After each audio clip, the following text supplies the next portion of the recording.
প্রজ্ঞাপন প্রকাশ ১২ গ্রেডের সাজানো নবম জাতীয় পে স্কেলের পূর্ণাঙ্গ তালিকা। বেসিক শুরু ২৯,০০০ টাকা, বাড়ি ভাড়া ভাতা ৬০%।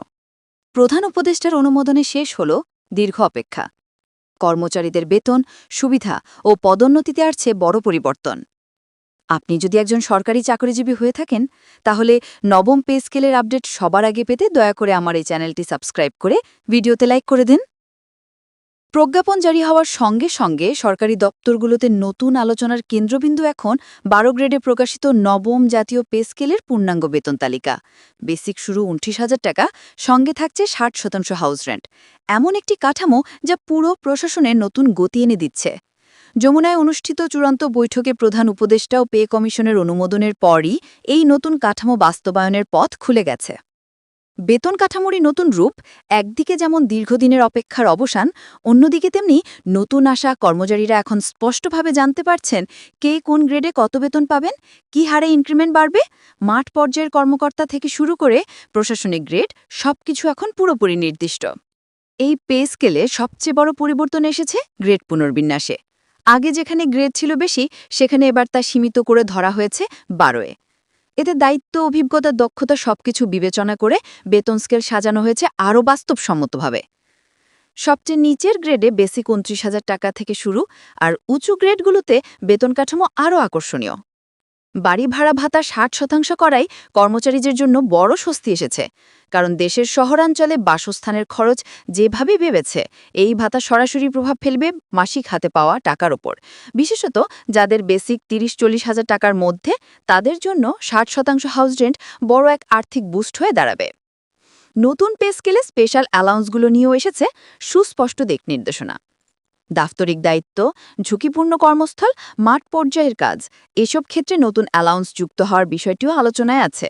এছাড়া কোন গ্রেডে কত ইনক্রিমেন্ট তা আনুপাতিকভাবে সংশোধন করা হয়েছে। প্রশাসনিক কর্মকর্তারা বলছেন, এটি শুধু একটি পে স্কেল নয়, সরকারি ব্যবস্থাপনার শৃঙ্খলাকে আধুনিক ও রূপান্তরিত করার একটি পদক্ষেপ। অনেক দপ্তরে দীর্ঘদিন ধরে পদোন্নতি স্থবির ছিল। নতুন কাঠামো সে জট খুলবে বলে আশা করা হচ্ছে, কারণ গ্রেড কমিয়ে শৃঙ্খলাপূর্ণ কাঠামো তৈরি হলে পদোন্নতির পথও বেশি সুসংহতিত হয়।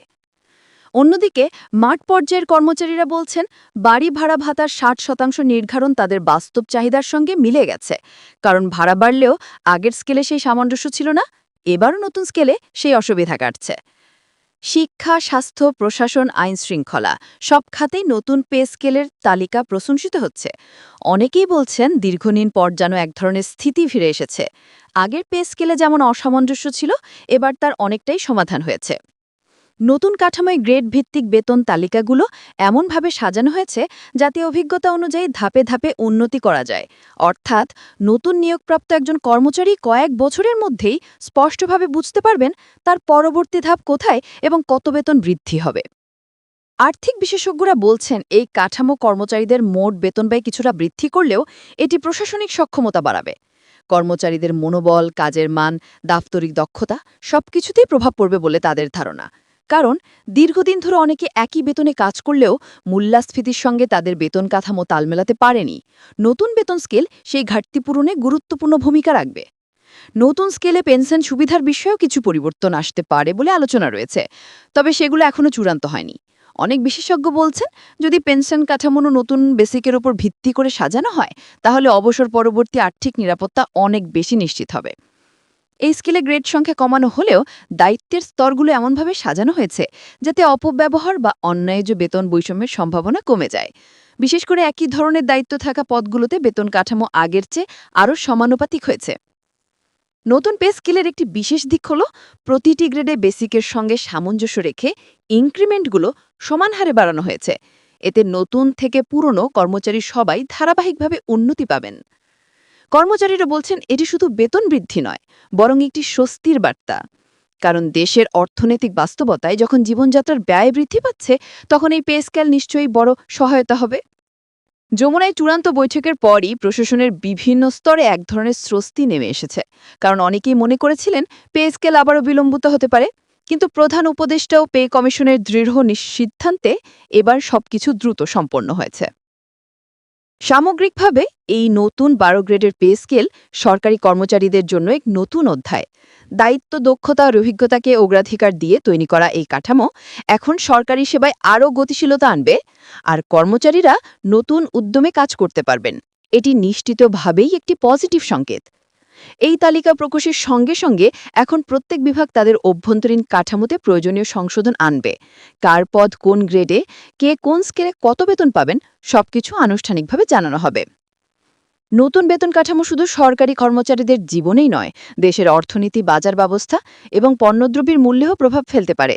বিশেষজ্ঞরা বলছেন, বেতন বৃদ্ধি সাধারণত বাজারে ভোক্তা খরচ বাড়ায়, যা অর্থনীতির চাকা আরও ঘুরিয়ে দেয়। পরিশেষে বলা যায়, এই নতুন বেতন কাঠামো দীর্ঘ প্রতীক্ষার পর এক দৃঢ় প্রশাসনিক পদক্ষেপ। সমতা, স্বচ্ছতা ও বাস্তবতার ভিত্তিতে তৈরি এই পে স্কেল সরকারি ব্যবস্থাপনাকে আরও শক্তিশালী করবে। কর্মচারীদের পরিশ্রমের যথাযথ মূল্যায়ন, উন্নত পদোন্নতি কাঠামো ও বাড়তি আর্থিক নিরাপত্তা, সব মিলিয়ে যেটি একটি গুরুত্বপূর্ণ পরিবর্তন। এছাড়া নতুন পে স্কেল কার্যকর হবার পর বিভাগীয় পর্যায়ে পর্যবেক্ষণ ইউনিট গঠনেরও আলোচনা চলছে। এই ইউনিটগুলো বেতন কাঠামো বাস্তবায়নে কোনো অসামঞ্জস্য, জটিলতা বা ভুল গণনা যেন না হয় তা নিশ্চিত করবে। বিশেষ করে মাঝ পর্যায়ে যেসব দফতরে কর্মচারীর সংখ্যা বেশি, সেখানে এই তদারকি ইউনিট আরও সক্রিয় ভূমিকা রাখবে বলে ধারণা করা হচ্ছে। নতুন কাঠামো চালুর পর কর্মচারীদের প্রশিক্ষণ কার্যক্রমও পুনর্বিন্যাস করা হতে পারে